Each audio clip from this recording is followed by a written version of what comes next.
अरुण जी पंजाब से। राधे राधे।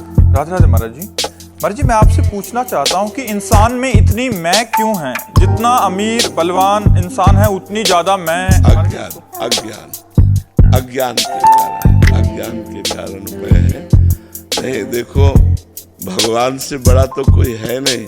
अपने भक्तों की सेवा करते हुए भगवान को देखा गया। भगवान अपने भक्ति के लिए रथ हाँक रहे हैं। अर्जुन भक्त है ना, इतने बड़े भगवान होके वहां बैठे हैं जहाँ अर्जुन की जूतियां हैं। मतलब बड़ी विचित्र बात है। एक प्रसंग सुनाते हैं हम आपको, वास्तविक महान होता है वो कैसा होता है। एक बार भीष्म पितामह जी को बहुत कड़वे वचनों से दुर्योधन ने कहा कि आप सेनापति तो हमारे हो लेकिन पक्ष पांडवों का लेते हो। अगर ऐसा ना होता तो 10,000 महारथियों को रोज मारते हो, एक भी पांडव नहीं मारा गया। जब बार बार वचनों का ऐसा प्रहार किया तो आवेश में आकर 5 बाण निकाल लिए और कहा कल अगर जीवित रहा तो 5 पांडव मारे जाएंगे। अब तो खुशी की लहर दौड़ गई कि भीष्म प्रतिज्ञा होती है। अब ये गुप्तचर लगे रहते थे, दोनों शिविरों में गुप्तचर रहते थे। तुरंत गुप्तचर गए और पांडवों से बताया कि तुम्हारे मारने के लिए भीष्म पितामह जी ने 5 बाण निकाल ली और प्रतिज्ञा कर ली।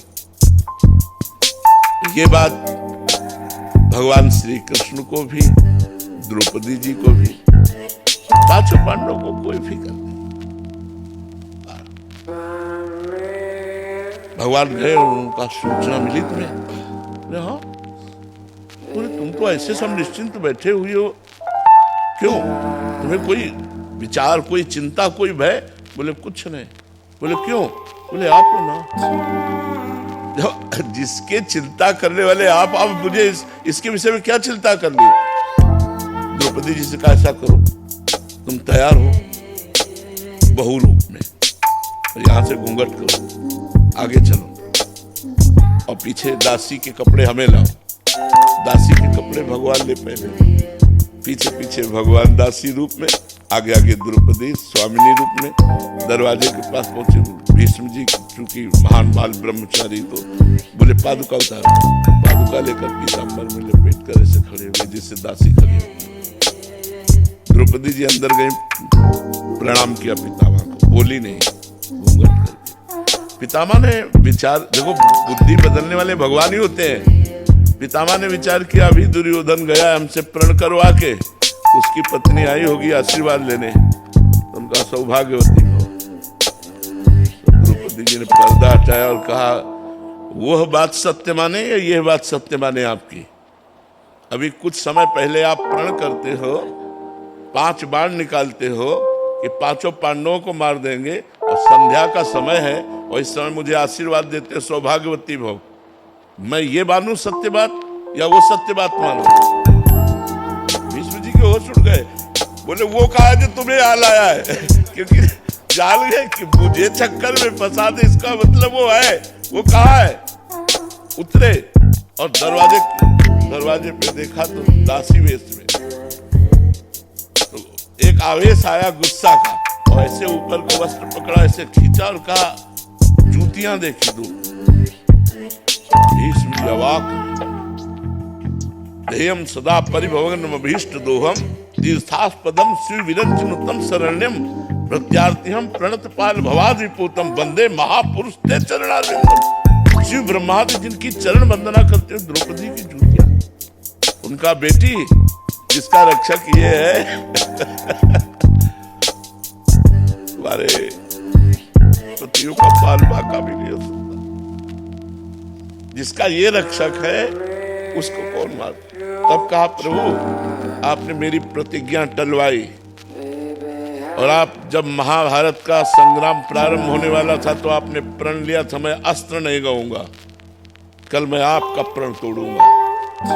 आज आपने मेरा प्रण तोड़ा है, कल मैं आपका प्रण तोड़ूंगा। भगवान ने कहा भक्ति के लिए अपना प्रण तोड़ना मुझे सहज है, भक्ति के लिए अपना प्रण तोड़ना मुझे, अपनो प्रण विसार भगत को पूरो प्रण निभाओ।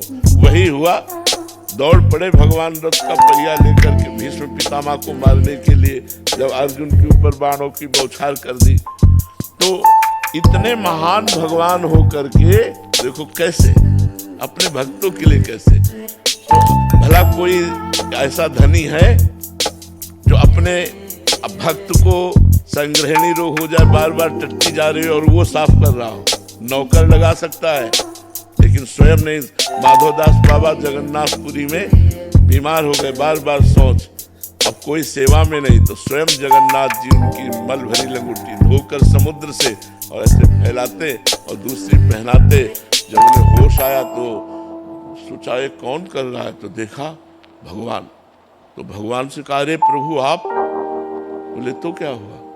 बोले प्रभु आप अनंत सेवक, अनंत ब्रह्मांड आपका, और आप सेवा करो। तो बोले तुम्हारे को ये पता होना चाहिए कि जो मेरा भजन करता है और मेरे सिवा जिसका कोई नहीं होता, तो मैं स्वयं उसकी सेवा करता हूँ, अपने कर कमलों से स्वयं सेवा करता हूँ।